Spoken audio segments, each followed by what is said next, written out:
Voilà. Alors je disais qu'on est venu pour louer le Seigneur ce matin. Il n'y a pas beaucoup de amen, hein. Ouvre ta bouche et je la remplirai, a dit Jésus. Et je le crois de tout mon cœur. Je suis rendu participant. Je participe au culte. J'apporte mon offrande. Je veux dire à Jésus que je l'aime ce matin. Il m'a gardé pendant toute la semaine. Il a veillé sur moi. Il m'a porté. Il m'a entouré. Alors je veux lui dire merci. Hier, une personne âgée me disait, je ne veux pas que vous me disiez merci. Merci. Alors sans arrêt, moi je dis mais je voudrais vous remercier. Tais-toi. Bon. Et puis dans la conversation, encore, je vous remercie. Non, je ne veux pas entendre. Mais ce matin, je crois que Jésus veut entendre votre voix. Est-ce que tu veux dire merci à Jésus? Il t'a gardé, l'Éternel gardera ton départ et ton arrivée dès maintenant et à jamais. Voilà la promesse de Jésus. Alors pendant quelques instants, on va louer le Seigneur. Alors vous voyez que quelques mots, que certains élèvent leur voix, mais que quelques mots afin que plusieurs puissent élever leur voix. Alléluia. Ah non, vous voulez des prières longues, comme dit... Non, des prières courtes. Il est vrai que je viens au culte, je pourrais prier longtemps, mais je suis avec vous, je veux vous laisser la place. Amen. Ah Seigneur, nous te remercions, parce que tu prends soin de chacun de nous. Merci Seigneur de ce que tu prends soin de ton serviteur ce matin, là où il est, que tu lui accordes ta grâce, que tu le soutiennes. Seigneur, nous voulons t'apporter également les malades. Merci pour la santé que tu nous donnes, les forces que tu nous donnes. Nous pouvons accomplir les œuvres que tu as préparées d'avance parce que tu le permets, Seigneur. Oh Jésus, remplis-nous du Saint-Esprit, remplis-nous de ta parole, remplis-nous de ta lumière, remplis-nous de ta sagesse, de ton intelligence. Seigneur, je t'adore dans le nom de Jésus. Amen. Alléluia. Amen.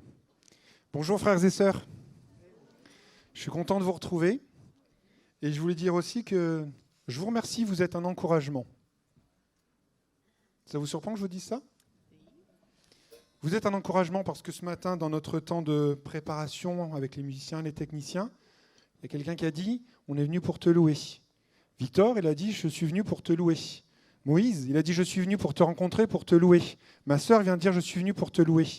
Et c'est clairement la ligne directrice des chants de ce matin. Je suis venu te rencontrer, je suis venu te louer, je suis venu t'adorer. Et donc je peux vous dire que le Seigneur, je ne vous cache pas que cette semaine c'était un peu compliqué. Et je me disais, ah là, est-ce que c'est vraiment ça ? Et en fait là, le Seigneur, il sait nous faire de jolis clins d'œil. Nous dire, tu t'es pas trompé, tu es à ta place. Et l'Église, ce matin, elle a envie de louer. Je l'ai entendu dans vos prières. Et vraiment, ce matin, je veux qu'on puisse tous ensemble louer et adorer notre Dieu. Vraiment que ce matin, on se rende compte qu'on est venu à la rencontre de notre Dieu. Il était là, il nous attendait. On est là, ensemble, pour pouvoir louer et adorer notre Dieu. Alors vraiment, ce matin, qu'on puisse tous ensemble louer et adorer notre Dieu. Parce que c'est vraiment le désir de mon cœur que notre Église soit dans la louange, dans l'adoration ce matin. Donc notre premier chant nous dit « Je viens dans ta maison, je veux te rencontrer ». Vous avez envie de rencontrer votre Dieu ? Alors debout pour rencontrer votre Dieu.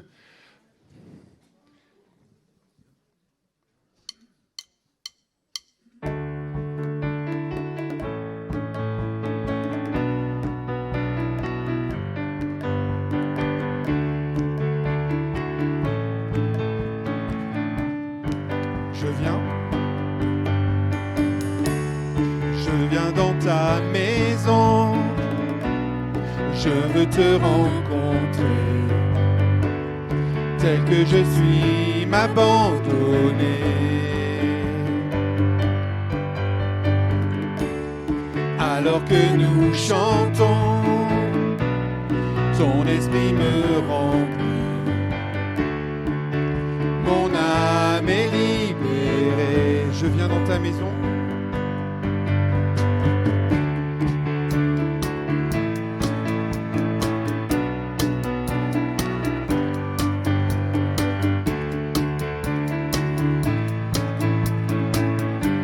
dans ta maison.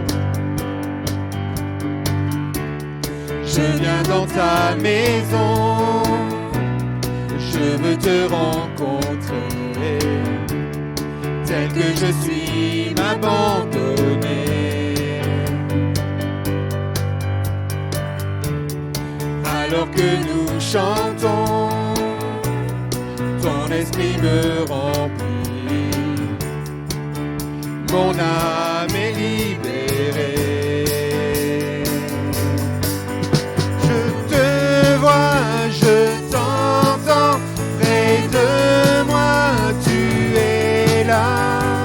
Viens et souffle sur moi. Je ressens ta présence comme un feu, comme un vent. Jésus, je veux plus de toi.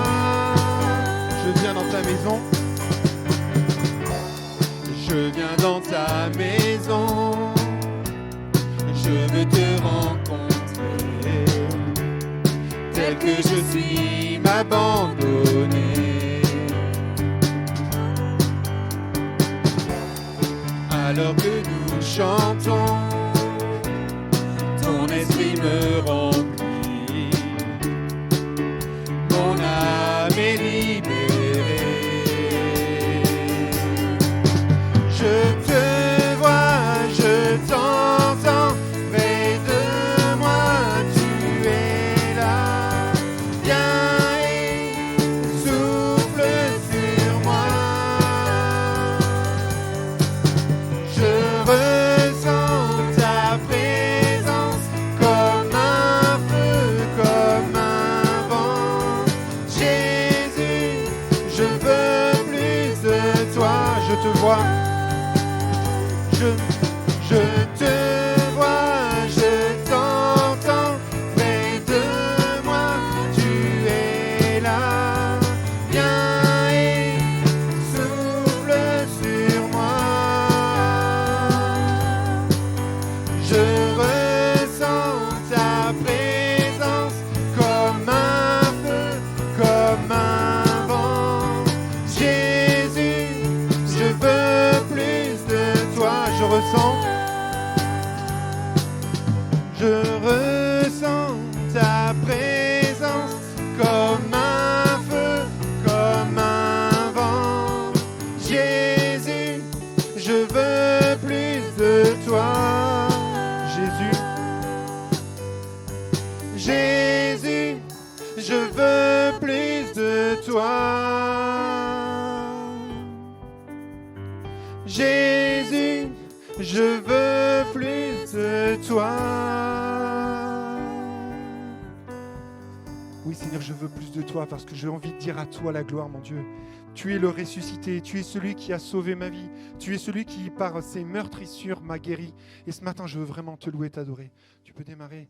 À toi la gloire, au ressuscité.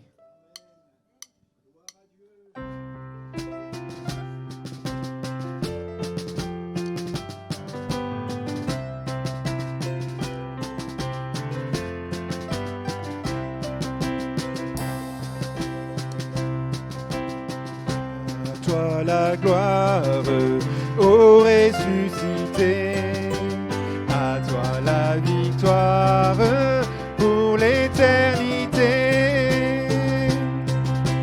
à toi la gloire au ressuscité, à toi la victoire pour l'éternité, brillant de lumière, l'ange est descendu.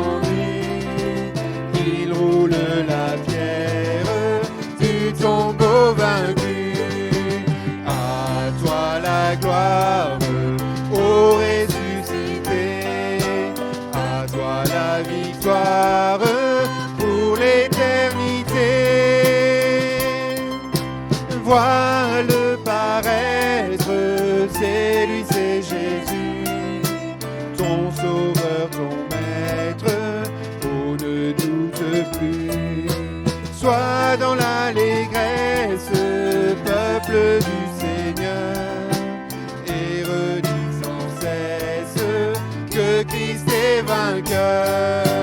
À toi la gloire, ô ressuscité.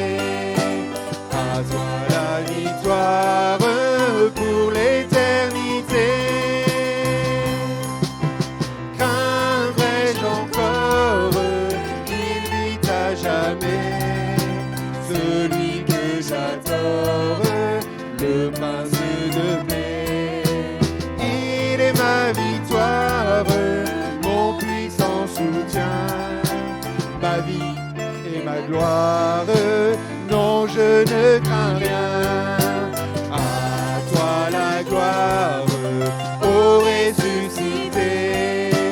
À toi la victoire pour l'éternité. À toi la gloire, ô ressuscité. À toi la victoire pour l'éternité. À toi la gloire, ô ressuscité. À toi la victoire pour l'éternité. Oui, Seigneur, à toi la gloire. Je veux pouvoir te louer, Seigneur. Je veux pouvoir me dire que je suis dans ta maison et je veux que tu me conduises ce matin.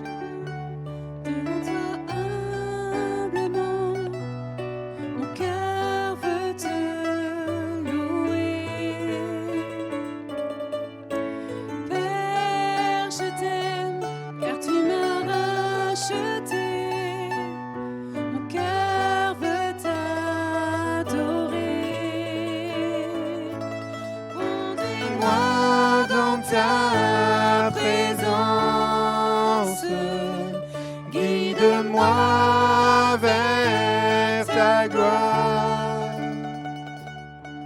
Je voudrais voir ta face, ô Dieu, être près de toi.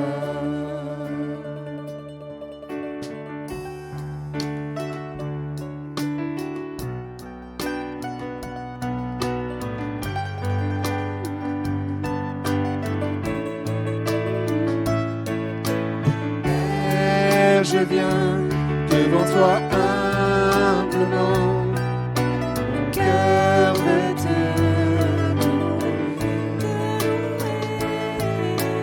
Père, je t'aime, car tu m'as racheté, mon cœur veut t'adorer. Conduis-moi dans ta présence,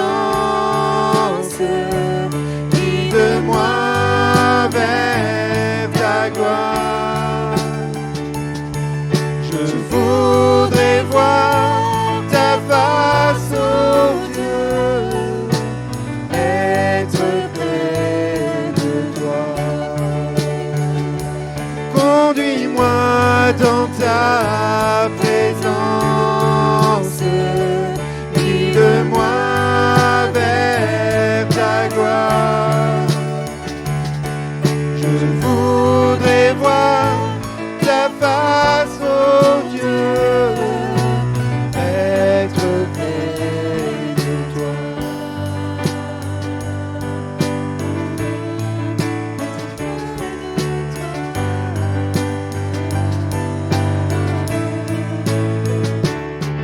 Conduis-moi dans ta présence,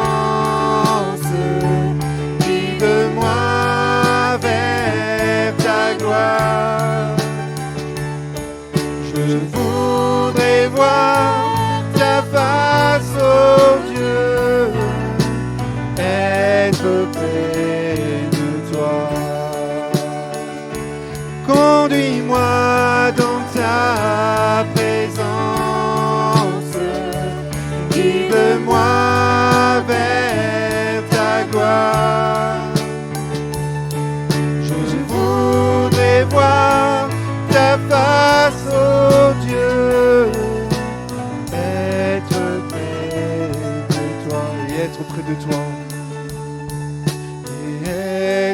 près de toi. Et être près de toi.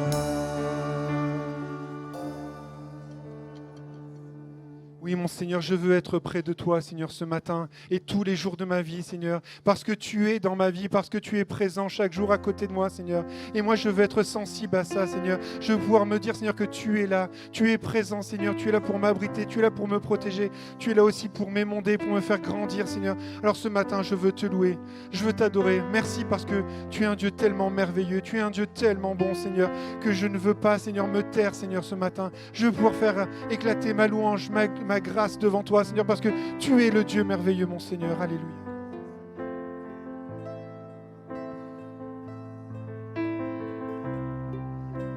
Ce chant nous dit: abrite-moi. Abrite-moi au cœur du danger.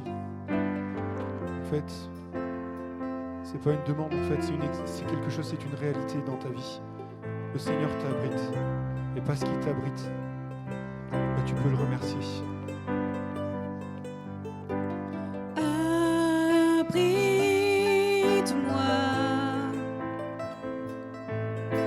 sous tes ailes, couvre-moi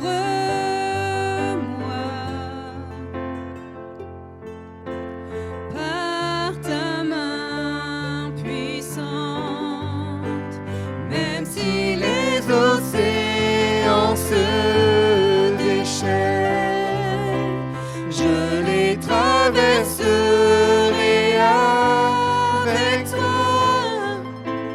Père, tu domines les tempêtes. Je suis tranquille car tu es là. Je suis tranquille car tu es là. Jésus seul, je me confie. Il me donne force, calme et puissance, même si les océans se déchaînent, je les traverserai avec toi. Père, tu domines les tempêtes. Je suis tranquille car tu es là. Je suis tranquille car tu es là. Même si les océans se déchaînent, je les traverserai avec toi. Père, tu domines les tempêtes. Je suis tranquille car tu es là. Je suis tranquille car tu es là. Je suis tranquille car tu es là. Je suis tranquille car tu es là.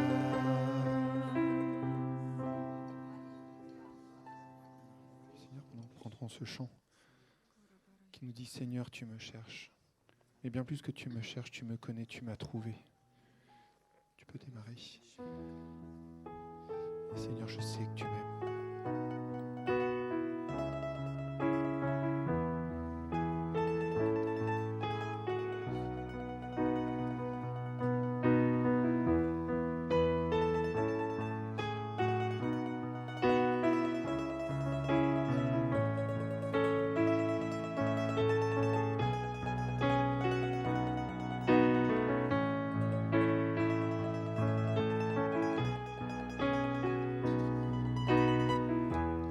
Seigneur, tu me cherches, tu me connais. Et si je t'oubliais, je sais que tu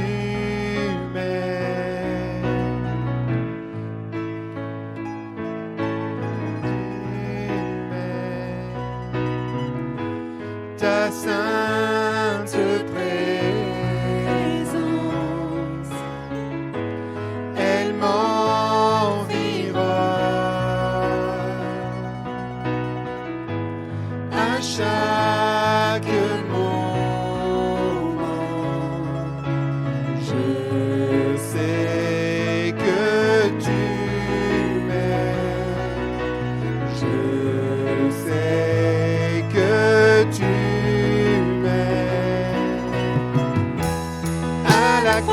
je me prosterne, où ton sang coula pour moi.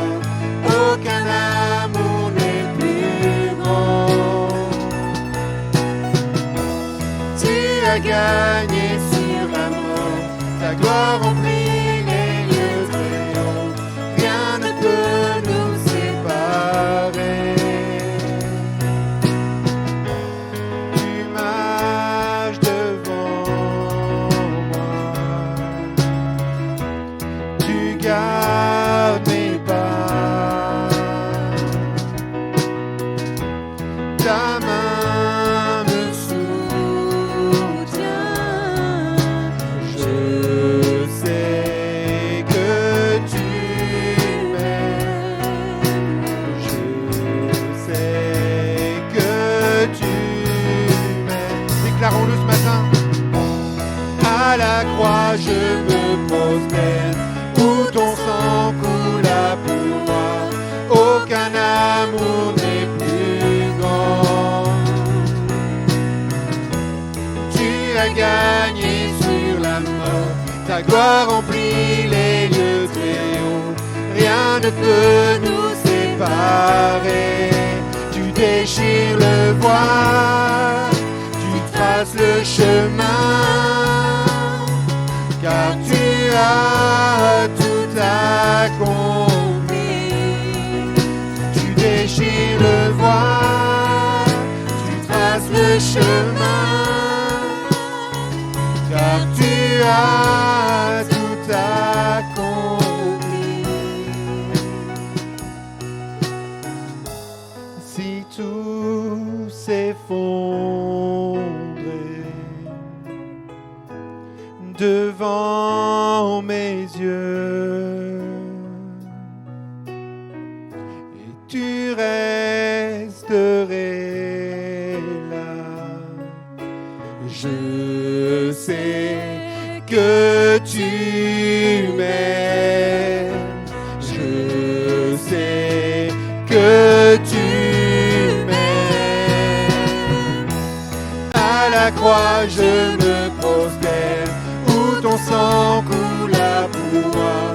Aucun amour n'est plus grand. Tu as gagné sur la mort, ta gloire remplit les lieux très hauts. Rien ne peut nous séparer. À la croix je me prosterne, où ton sang coula pour moi. Aucun amour n'est plus grand. Tu as gagné sur la mort, ta gloire remplit les lieux très hauts. Rien ne peut nous séparer.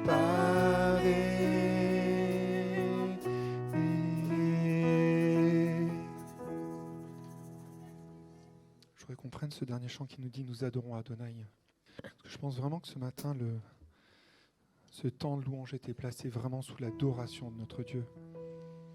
Ce Dieu tout-puissant, ce Dieu qui est présent en toutes circonstances.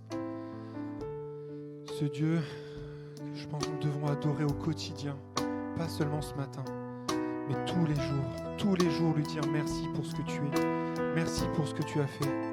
Et vraiment ce matin, nous pouvons élever notre voix en disant nous t'adorons Seigneur. Nous adorons Adonai. Oui, adorons notre Dieu, Nous adorons El Shaddai. le Dieu tout-puissant, le Dieu merveilleux. Nous élevons ton grand nom. Celui qui a sauvé ma vie. Nous te louons, Seigneur. Nous adorons Adonai. Nous adorons Adonai. Nous adorons El Shaddai. Nous élevons ton grand nom. Nous te louons, Seigneur. D'un même cœur pour le Seigneur, le Créateur du vrai bonheur. Tu es glorieux, mon roi. Tu fais de moi ton serviteur. Père, je veux que ma joie demeure, car c'est en toi que je veux être éternellement. Nous adorons Adonai. Nous adorons.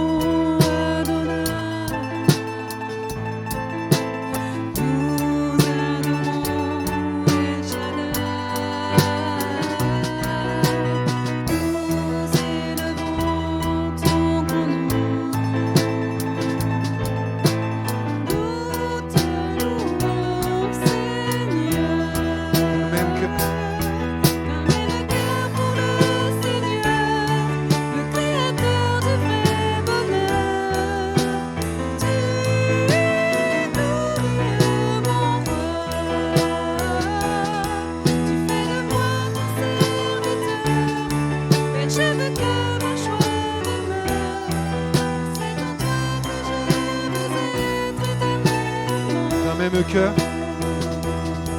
un même cœur pour le Seigneur, le Créateur du vrai bonheur. Tu es glorieux, mon roi.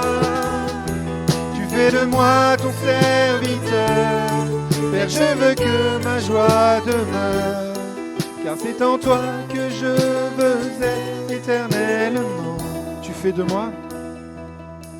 Tu fais de moi ton serviteur.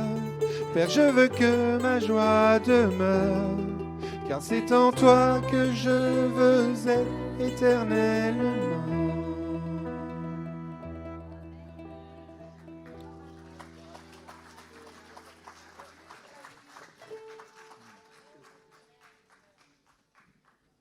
Est-ce que vous connaissez Élisée?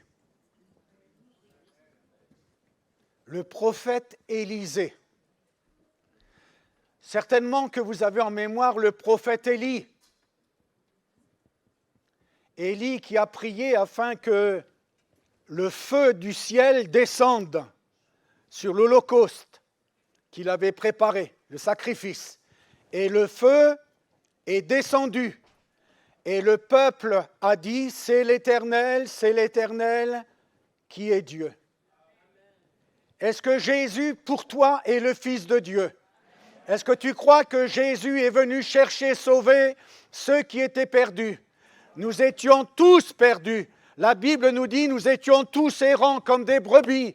Chacun suivait sa propre voie. Mais un jour, la lumière est entrée dans notre cœur. Alors ce matin, avec la grâce et le secours du Seigneur, j'aimerais vous parler sur le prophète Élisée. Parce qu'il y a vraiment sur sa vie quelque chose de surnaturel. Le naturel, vous qui avez assisté aux réunions de cette semaine, c'est vrai que nous voulons dépendre du surnaturel. Nous voulons dépendre de Dieu, dépendre du Saint-Esprit. Non pas dépendre des circonstances, de ce que nous voyons ou entendons, mais dépendre du Seigneur Jésus. Est-ce que ce matin, tu veux dépendre du Seigneur? Alors, nous allons lire un passage dans la Bible où là, nous allons trouver Élisée qui va être appelé par Dieu. C'est vrai que c'est Dieu qui nous a appelés. C'est Dieu qui nous a choisis. Il nous a vus. Vous savez, je ne sais pas si vous le savez, mais je sors d'une famille de 11 enfants. Il y avait 6 filles et 5 frères.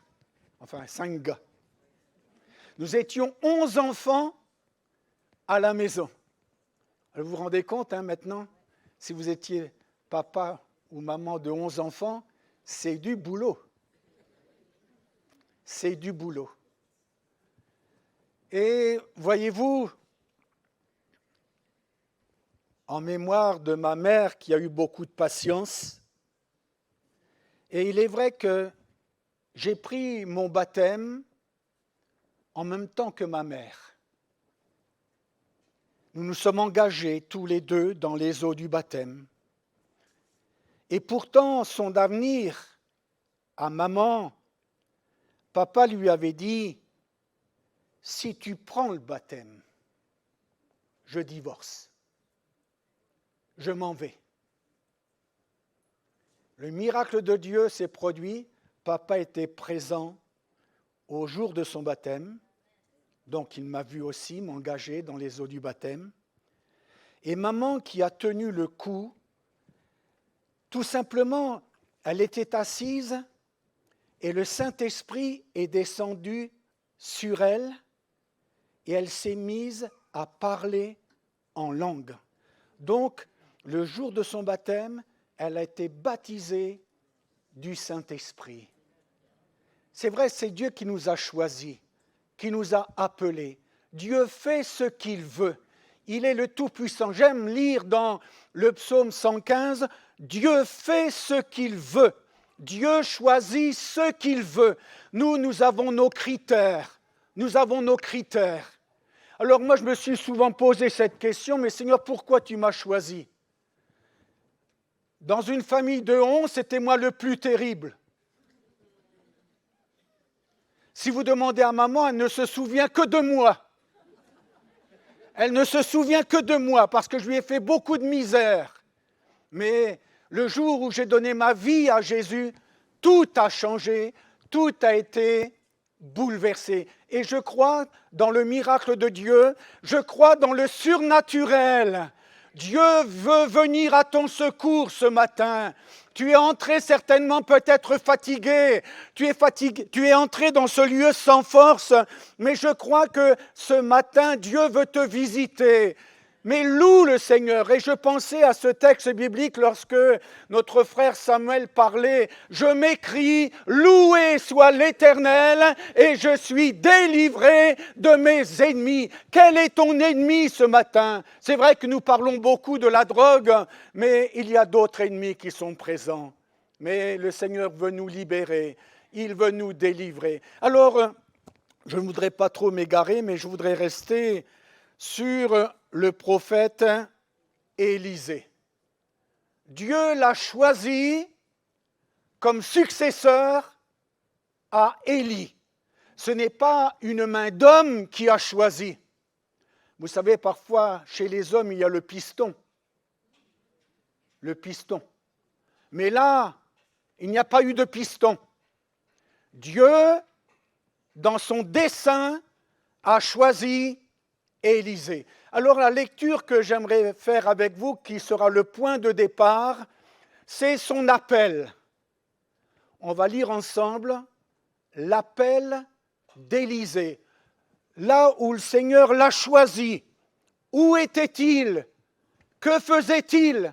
Est-ce que vous vous rappelez quand Dieu vous a appelé, où vous étiez? Vous vous souvenez un petit peu? Ah, c'est bien. Alors, on va lire ensemble dans l'Ancien Testament, le premier livre des Rois, au chapitre 19 et au verset 19.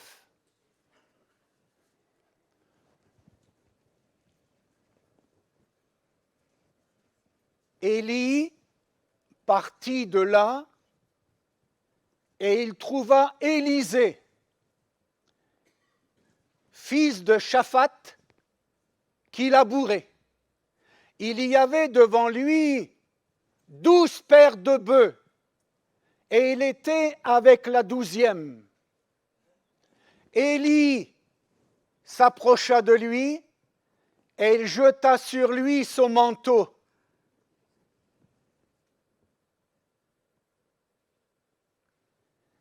Élisée, quittant ses bœufs, courut après Élie et dit, « Laisse-moi embrasser mon père et ma mère, et je te suivrai. » Élie lui répondit, « Va et reviens, car pense à ce que je t'ai fait. » Après s'être éloigné d'Élie, il revint prendre une paire de bœufs qu'il offrit en sacrifice avec l'attelage des bœufs. Il fit cuire leur chair et la donna à manger au peuple. Puis il se leva, suivit Élie et fut à son service. Amen. Donc nous voyons Élie à la recherche de son successeur, parce que Dieu lui a dit d'une manière précise, c'est Élisée que tu oindras comme prophète à ta place. Et ainsi, Élie est parti à la recherche de son successeur. Dieu conduit les choses. Il y a la volonté de Dieu. Il y a le choix de Dieu. Il y a l'appel d'Élisée. Un jour, Jésus est venu frapper à la porte de notre cœur. Comme ce matin, Dieu vient frapper à la porte de ton cœur. Il veut ton bonheur. Il veut que ta vie soit une vie de victoire et non pas de défaite. Le Seigneur a payé le prix sur la croix de Golgotha et il fait de toi vraiment un vainqueur. Est-ce que tu réalises? Ainsi, Élisée sera choisi par Dieu. Et puis, il va être au service d'Élie pendant quelques années. Il y a la formation de Dieu.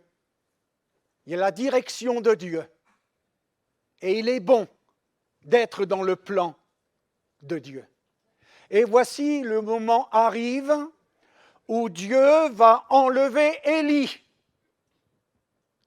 Ils vont arriver au Jourdain, nous dit la Bible.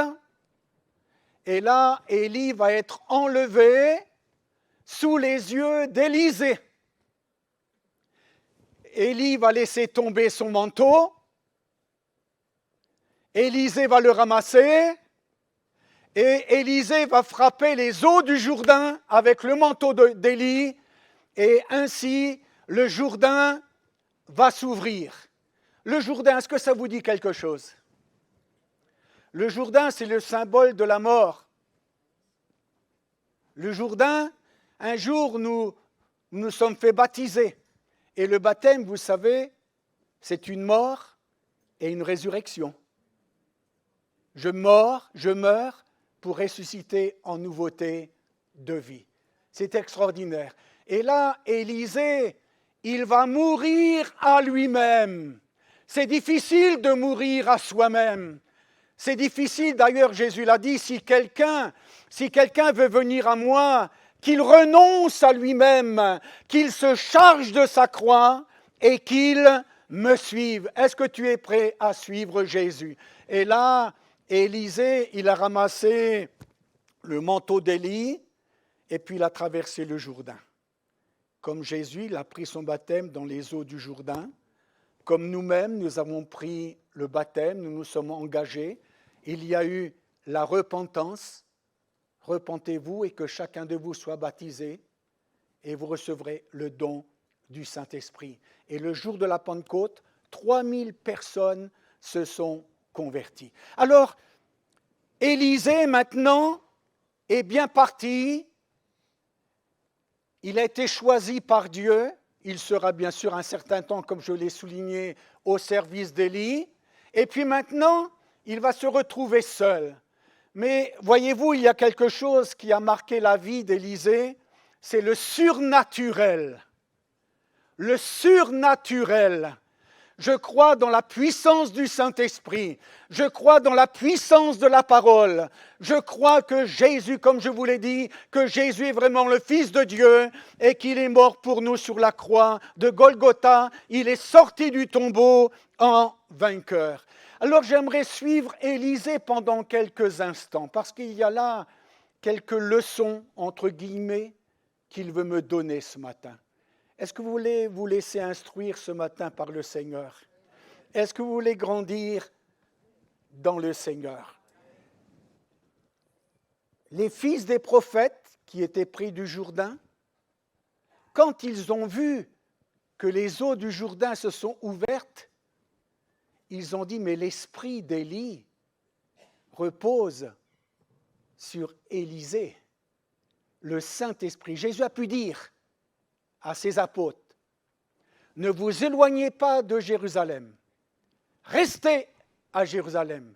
Vous, dans peu de jours, vous serez baptisés, remplis du Saint-Esprit. Et nous connaissons tous ce passage de l'Écriture, Acte 1.8, je cherchais la référence, Acte 1.8, vous recevrez une puissance, le Saint-Esprit, survenant sur vous, et vous serez mes témoins jusqu'aux extrémités de la terre. Dieu te donne la force d'ouvrir la bouche, à lui soit toute la gloire. Alors, mon frère, ma sœur, on va aller de l'avant et nous allons voir ce que Dieu a fait au travers de la vie d'Élisée. Les manifestations qu'Élisée a vues en tant qu'homme. Et je crois, mes frères et sœurs, que tu peux voir le royaume de Dieu, tu peux voir la lumière, tu peux voir la main de Dieu. D'ailleurs, les disciples, ils étaient animés, j'allais dire de ce désir, parce que c'était leur prière. Ils disaient, mais Seigneur, étends ta main, pour qu'il se fasse des signes, des prodiges et des miracles. Et le Seigneur a manifesté sa puissance. Que Dieu soit loué. Alors, vous me suivez bien? Nous allons découvrir ensemble ce que Dieu a fait au travers de la vie d'Élisée. Et nous comprenons, Dieu me le dit, sans lui, je ne peux rien faire. Sans Dieu, tu ne peux rien faire. Sans Jésus, tu ne peux rien faire. Tu as besoin de l'action de Dieu dans ta vie. Tu as besoin de la grâce de Dieu dans ta vie. Oui, ce verset retentit, sans Dieu, tu ne peux rien faire. Combien de gens essaient de construire aujourd'hui sans Dieu? Mais ça s'effrite, ça s'écroule, ça s'effondre. Tu as besoin de Dieu dans ta vie. Il n'y a de salut en aucun autre nom que le nom de Jésus. Tu as besoin de Jésus dans ta vie. Dieu a préparé le cœur d'Élisée et il nous le dit, je suis avec vous tous les jours. Il le dira à Paul, il le dira à Josué, je serai avec toi. À Paul, ne te tais pas, mais je serai avec toi. Béni soit le Seigneur. Alors, on va suivre le chemin d'Élisée et Élisée va se trouver dans la ville de Jéricho. Jéricho, ça vous dit quelque chose, au temps de Josué.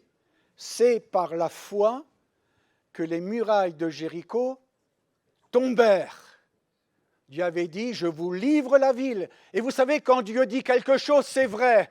Ça s'accomplit. Les promesses de Dieu sont oui et amen. Ne doute pas, ne sois pas incrédule, mais si tu crois, tu verras la main de Dieu, tu verras la grâce de Dieu. Confie-toi dans les promesses du Seigneur, appuie-toi sur ce que Dieu dit. Alors, la ville de Jéricho.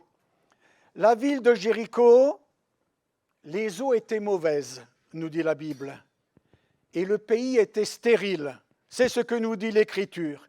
Et Élisée va aller vers la source d'eau et la Bible nous dit qu'il va y jeter du sel.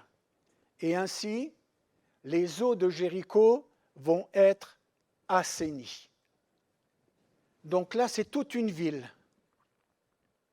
Toute une ville dont Jéricho, les eaux sont mauvaises. Est-ce que nous prions pour Elbeuf? Beaucoup?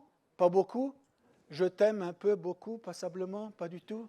hein, on l'a fait tout ça. Hein. Priez pour la ville d'Elbeuf, là où il y a l'assemblée locale. Et là, dans la ville de Jéricho, les eaux étaient amères, mauvaises, comme les eaux de Mara, vous vous souvenez? Ou comme, si je veux encore rebondir, avec la Samaritaine. La Samaritaine, c'était les eaux sales,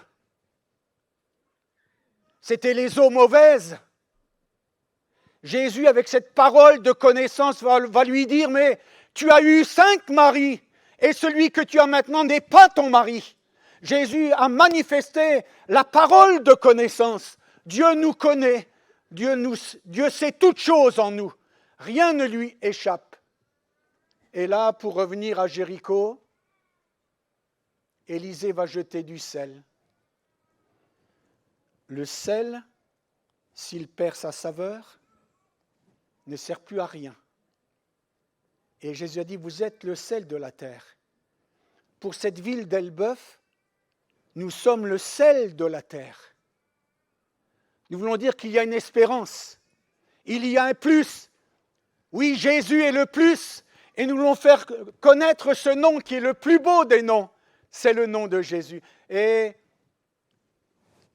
si je rebondis avec les eaux de Mara, il nous est dit que Moïse va jeter un morceau de bois dans l'eau qui était amère. Mais c'est l'image de la croix. Nous l'avons chanté. Viens à la croix. On ne peut pas éviter la croix. Dieu attend tous les hommes à la croix. Est-ce que tu es venu à la croix? Est-ce que tu es passé à la croix? Parce qu'à la croix, je découvre mon péché. Je vois ma misère, mais je vois aussi mon pardon. L'amour de Dieu est manifesté à la croix, et de la croix, la grâce coule. Et Moïse a jeté un morceau de bois dans ces eaux mauvaises, amères, et aussitôt, cette eau a été transformée. Comme la femme samaritaine, elle va dire, mais Seigneur, donne-moi de cette eau, afin que je ne vienne plus puiser ici. Et Jésus va se révéler à sa vie, que Dieu soit béni. Alors on va laisser la ville de Jéricho de côté. Et on va arriver à Bethel. Pour ceux qui connaissent bien, si je demande à Astrid, elle va me le dire. Bethel signifie maison de Dieu. Hein, je savais qu'elle allait me répondre. Bethel. Il y avait là, à Bethel, des jeunes gens qui se moquaient d'Élisée. Vous savez qu'on ne se moque pas de Dieu. C'est-à-dire, ils critiquaient Élisée. J'étais pour dire quelque chose, mais enfin je vais le dire. Est-ce que le ministère de la critique existe? Je n'ai pas trouvé. Dans la Bible encore. Mais parfois, il y a des spécialistes. Et il est vrai que notre pasteur en a parlé vendredi d'une manière précise, et ça m'a fait beaucoup de bien. La critique. On ne critique pas un pasteur. On prie pour lui. Mais on est tellement sujet à la critique. Le ministère, c'est Dieu qui l'a choisi. Ce n'est pas nous. C'est Dieu qui choisit. Il choisit qui il veut. Et ces jeunes gens se sont moqués d'Élisée. Ils lui ont dit « monte chauve, monte chauve ». C'était comme une injure. Dieu s'est emparé de l'affaire. Vous savez, Dieu s'empare toujours des affaires. Parfois on dit « oh mais Dieu ne fait rien ». Mais si, Dieu fait. Dieu parle, Dieu agit. Et ces jeunes gens, ils se moquaient d'Élisée. Allez, monte chauve, monte chauve. Dieu va faire venir 2 ours. Et puis 42 de ceux qui se moquaient d'Élisée, ils vont périr, dévorés par un ours. Vous me direz, mais là, ce n'est pas la grâce, ça. Hein? Mais on ne se moque pas de Dieu. Béni soit le Seigneur. Et le livre des Chroniques nous le dit concernant le peuple. Ils se moquèrent des envoyés de Dieu. On ne se moque pas des envoyés de Dieu. Ils méprisèrent ses paroles et ils se raillèrent ou ils se moquèrent. Nous sommes appelés non pas à se moquer, mais à prier. La Bible nous dit, priez afin que Dieu envoie des ouvriers dans la moisson. Voilà notre tâche, prier pour que Dieu envoie des ouvriers dans sa moisson. Dieu est suffisamment grand pour régler ses comptes, je le dis souvent. Dieu sait régler ses comptes. Laissez le Seigneur Jésus faire. Lui, il fait bien les choses. À lui soit toute la gloire. Alors, on va continuer, mon frère, ma sœur. Et là, ça va devenir intéressant. Je ne veux pas dire que ce que je vous disais jusqu'ici, ce n'était pas intéressant. Mais vous vous souvenez de cette femme? Elle va perdre son mari. C'était une servante de Dieu.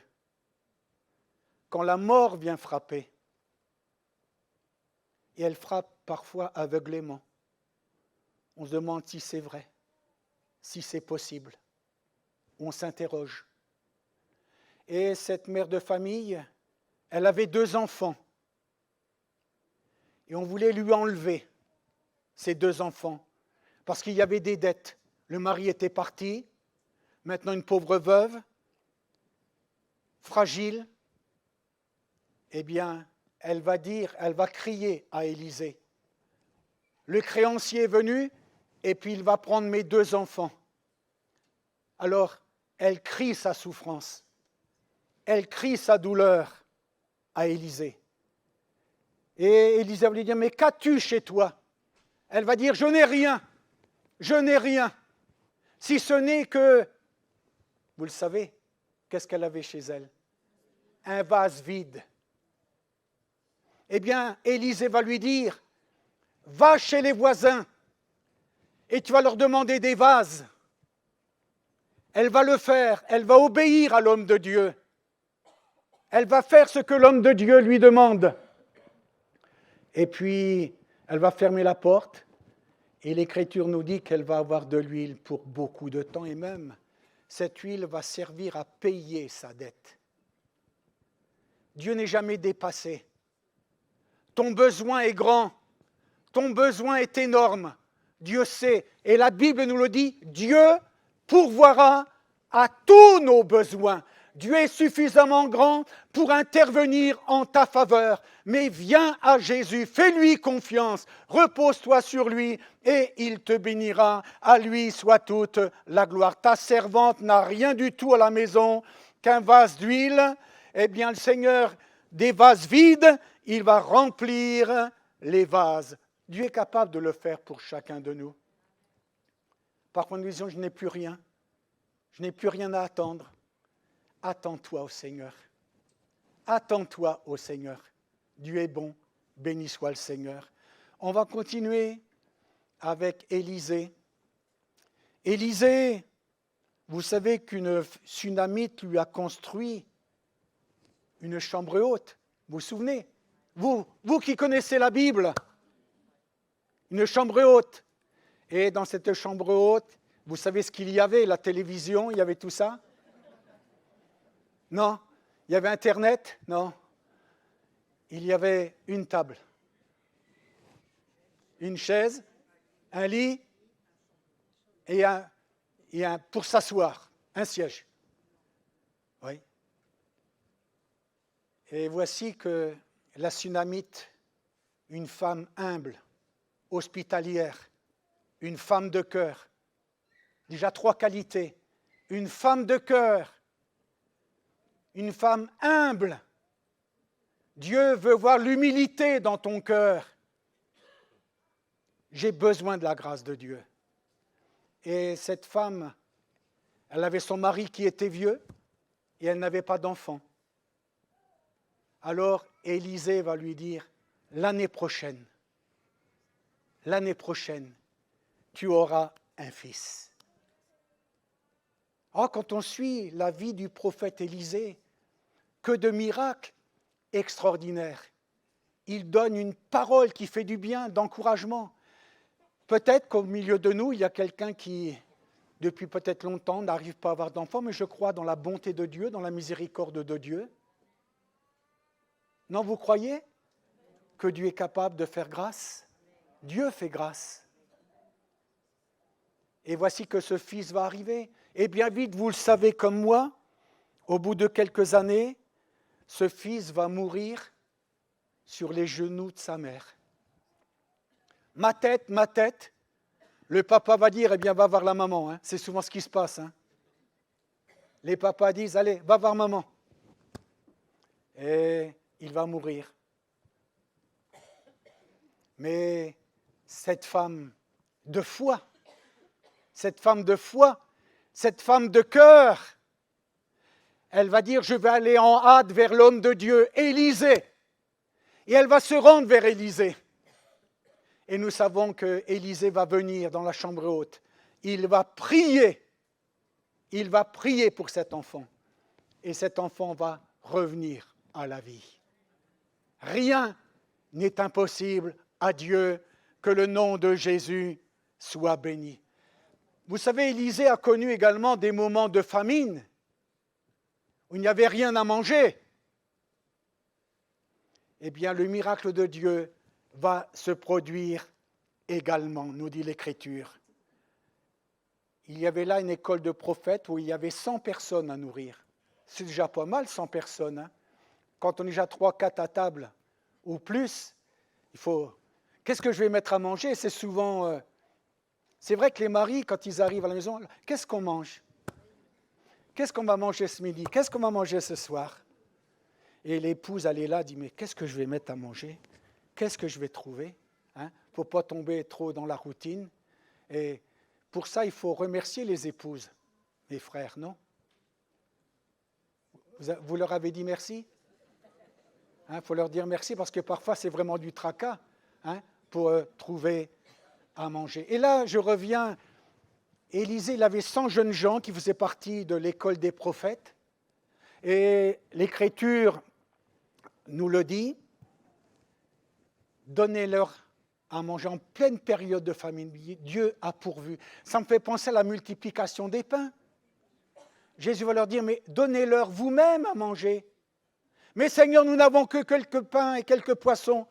Faites-les asseoir. Et ils vont s'asseoir. Et Dieu va faire grâce. La main de Dieu va se mettre en action.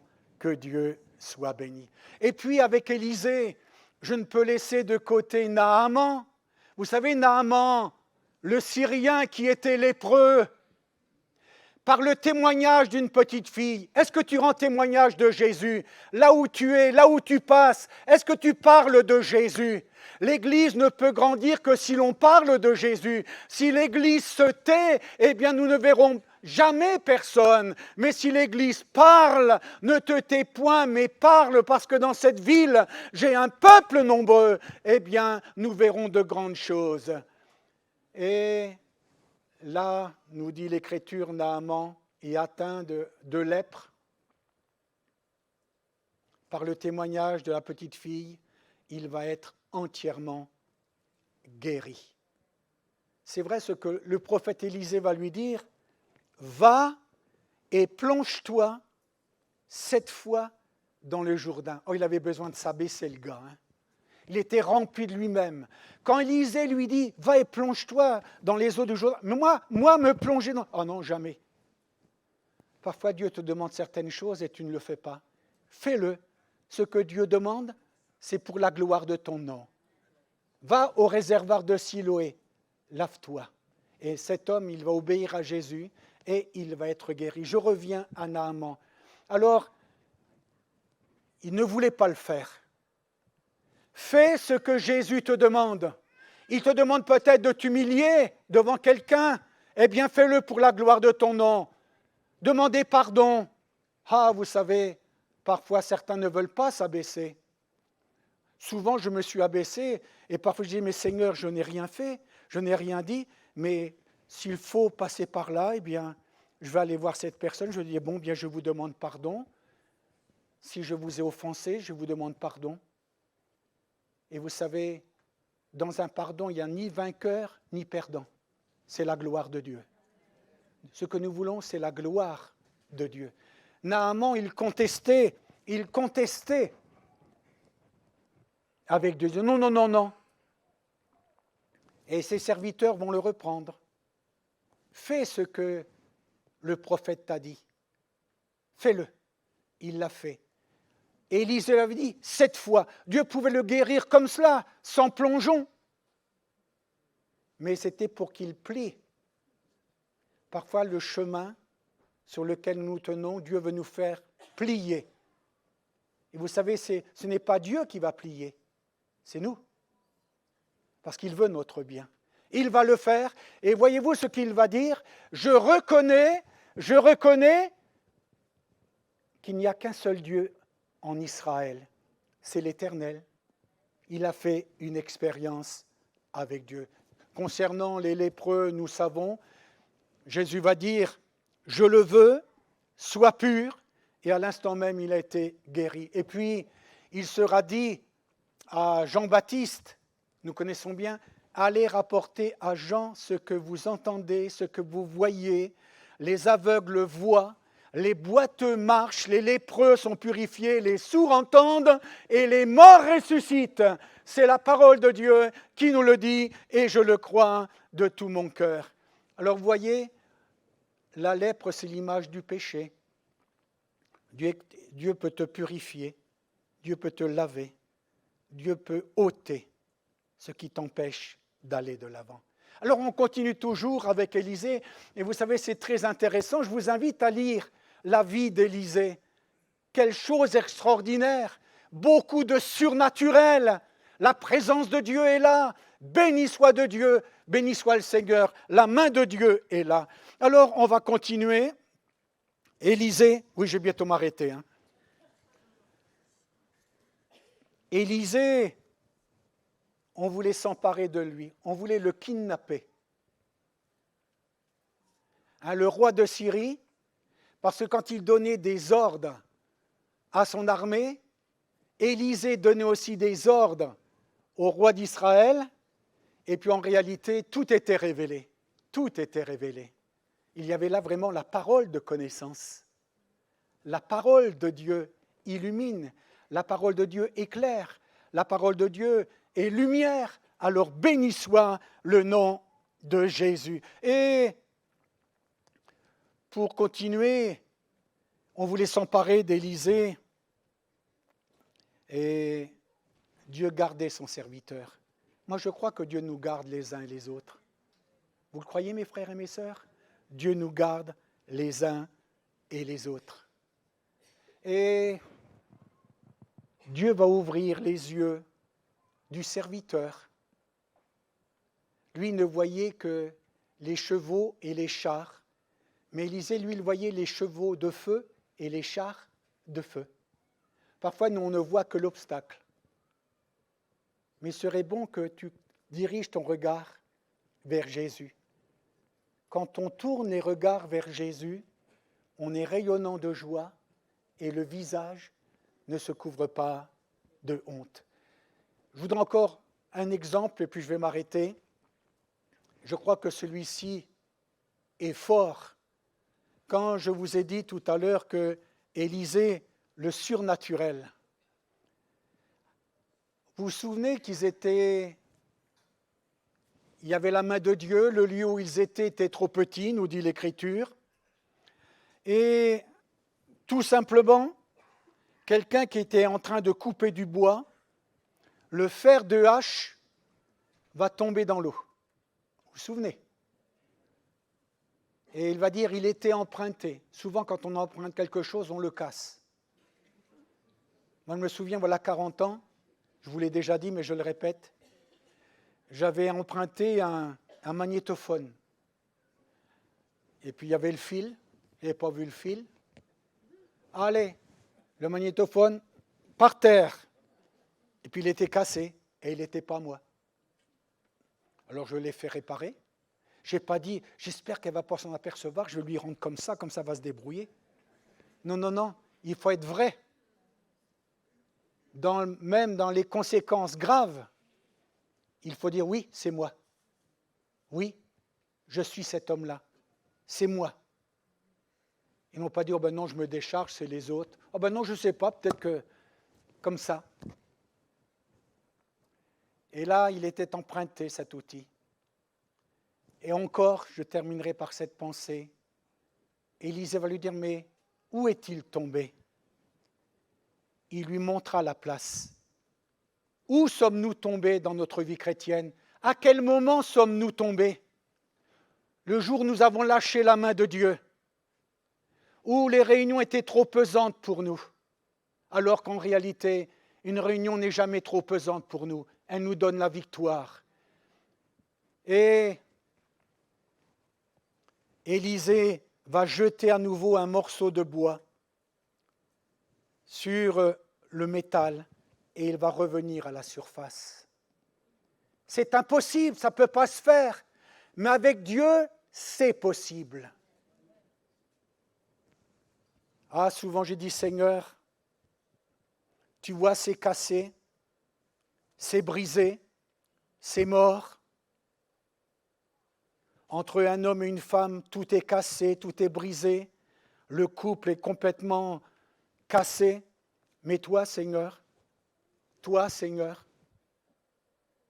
ce qui est mort, tu peux redonner vie.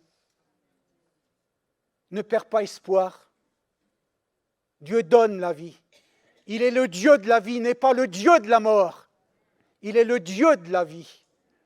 Et par le bois de la croix, en réalité c'est cela, à la croix, c'est là où on reçoit la bénédiction.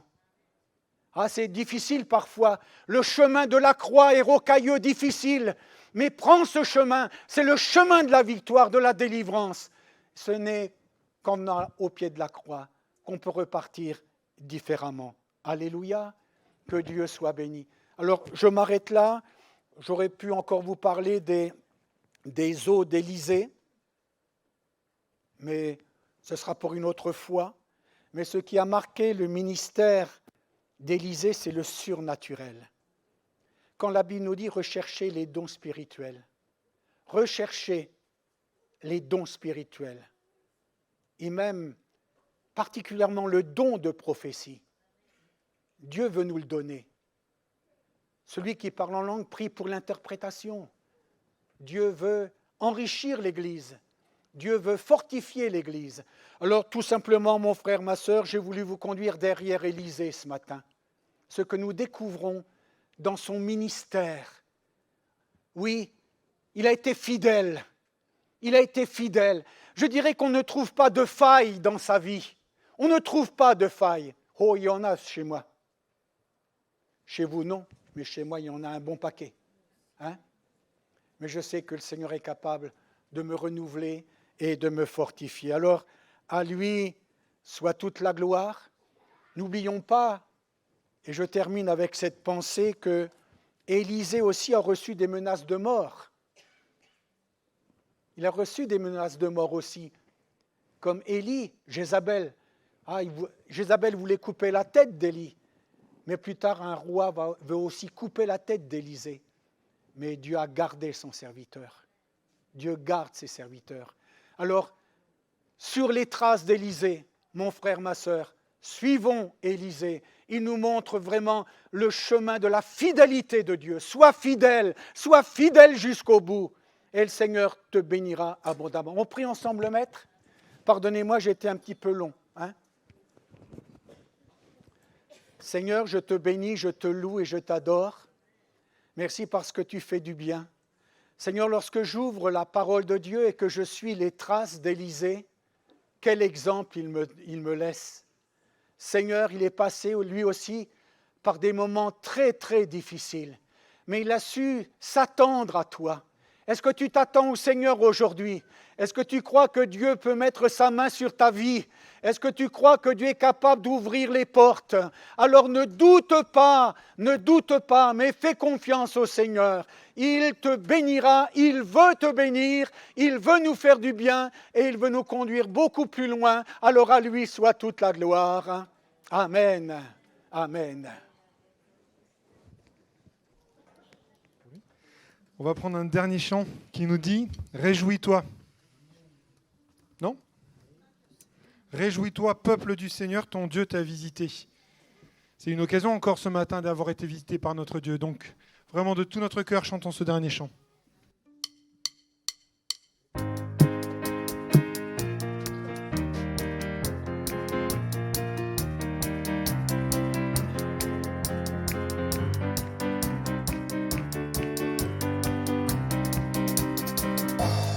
Réjouis-toi, peuple du Seigneur, ton Dieu t'a visité, ton Dieu t'a visité. Réjouis-toi, peuple du Seigneur, adore et glorifie son nom. Réjouis-toi, réjouis-toi, peuple du Seigneur, ton Dieu t'a visité, ton Dieu t'a visité. Réjouis-toi, peuple du Seigneur, adore et glorifie son nom. Il a fait de toi un royaume des sacrificateurs. Il t'a fait asseoir sur le trône. Il a fait de toi un peuple de vainqueurs. Réjouis-toi, peuple du Seigneur, ton Dieu t'a visité, ton Dieu t'a visité. Réjouis-toi, peuple du Seigneur, adore et glorifie ce qu'il a fait. Il a fait de toi un royaume des sacrificateurs. Il t'a fait asseoir sur le trône. Il a fait de toi un peuple de vainqueurs. Réjouis-toi, peuple du Seigneur, ton Dieu t'a visité, ton Dieu t'a visité. Réjouis-toi, peuple du Seigneur, adore et glorifie. Réjouis-toi, réjouis-toi, peuple du Seigneur, ton Dieu t'a visité, ton Dieu t'a visité. Réjouis-toi, peuple du Seigneur, adore et glorifie son nom. Adore et glorifie son nom. Une dernière fois. Adore et glorifie son nom.